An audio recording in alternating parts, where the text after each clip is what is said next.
Have you ever pondered upon the question, how did a small island nation gain control over the vast and diverse Indian subcontinent?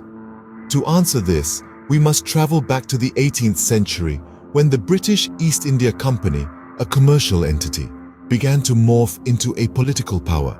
At the time, the British East India Company was not merely a trading organization. It was a quasi-governmental body that had gained administrative control over large parts of India.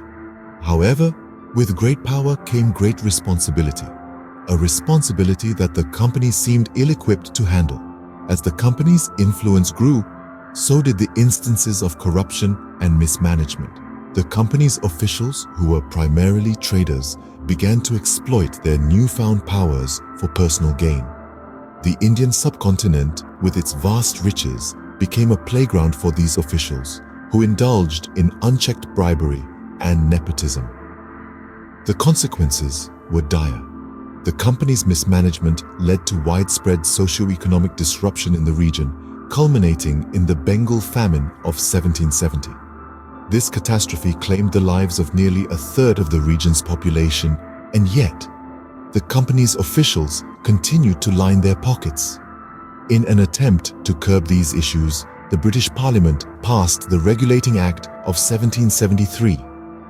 This act was the first step taken by the British government to regulate the company's affairs in India. However, it turned out to be a band-aid solution. The act failed to address the root cause of the problem, the unchecked powers of the company's officials. The rampant corruption and mismanagement continued, leading to a growing outcry for reform back in Britain. There was a mounting consensus that the company's rule in India needed to be reformed, that there had to be a better way to govern the Indian subcontinent, which had become an integral part of the British economy. Thus, a significant change was needed to restore order, and the Pitt's India Act of 1784 came into play. So, what exactly was the Pitt's India Act of 1784? This legislation was a pivotal response to the perceived mismanagement and corruption within the East India Company, a trading entity that had been given a royal charter to conduct business in the Indian subcontinent. The British government, under the leadership of Prime Minister William Pitt the Younger, felt compelled to intervene and establish a system of dual control over the company's affairs. The Pitt's India Act of 1784 set in motion a structure wherein the Crown and the company shared power. It was a move that essentially split the company's authority into two distinct parts. On one side was the commercial aspect, which remained under the company's control. On the other was the political and administrative side, which was now under the purview of the British government via a newly established Board of Control. This Board of Control was a significant feature of the Act. Comprised of 6 members, the board was responsible for all civil, military, and revenue matters in British India. It was given the authority to supervise and direct all operations of the civil and military government and revenues of the British possessions in India. The board was also granted the power to send secret instructions directly to India without the need for approval from the Court of Directors. Speaking of the Court of Directors, this body was the East India Company's governing entity. However, the Pitt's India Act considerably reduced their powers. From now on, the court was to be responsible only for the management of the company's commercial affairs. The Board of Control, on the other hand, would oversee the political matters. This act was a milestone in British governance, marking a shift towards direct control. It was a clear indication that the British government was no longer content to let a commercial entity dictate the future of such a vast and diverse land as India. Rather, they sought to exert their influence and establish a more structured form of governance, laying the groundwork for the eventual establishment of the British Raj. What were the immediate repercussions of this act on the company and India? The Pitt's India Act of 1784 had a profound impact on both the East India Company and the Indian subcontinent. For the company, it marked a significant shift in its operations. Previously functioning primarily as a trading body, the company now found itself in the role of a governing entity. This was a paradigm shift in its functioning, bringing with it a host of new challenges and responsibilities. The Act introduced a more systematic and regulated administration. It provided for a board of control comprising 6 members who were tasked with supervising the civil, military, and revenue affairs of the company. This marked the beginning of dual governance, with the company responsible for commercial affairs and the board for political matters. The change was not just administrative but also ideological. The company was no longer a mere commercial enterprise. It was now a political entity wielding considerable power. This transformation had a profound impact on its strategies and operations. In India, the effects of the Act were even more profound. The Act brought about a more regulated and systematic administration. It replaced the previous haphazard system with a more structured one. The Act introduced checks and balances to curb the misuse of power and provided for a more accountable administration. However, it is essential to note that while the Act did bring about some positive changes, it was far from perfect. It did not entirely eliminate corruption and the misuse of power. The company officials continued to exploit their positions for personal gains. The Act also did not address the fundamental issue of the rights of the Indian populace.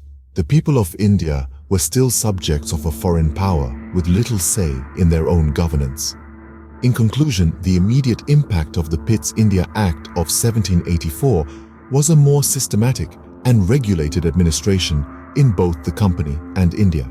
However, it also marked the beginning of a new era of exploitation and subjugation for the people of India. Despite the reforms, the Act did not entirely eliminate corruption and the misuse of power. Looking beyond the immediate effects, what were the long-term consequences of the Pitt's India Act? One might ponder. Well, the Act had a substantial impact not only on the governance of the East India Company, but also on the course of Indian history. The Act, in essence, laid the groundwork for the British Raj, the period of British rule on the Indian subcontinent from 1858 to 1947. It did so by establishing a dual system of control between the British government and the East India Company.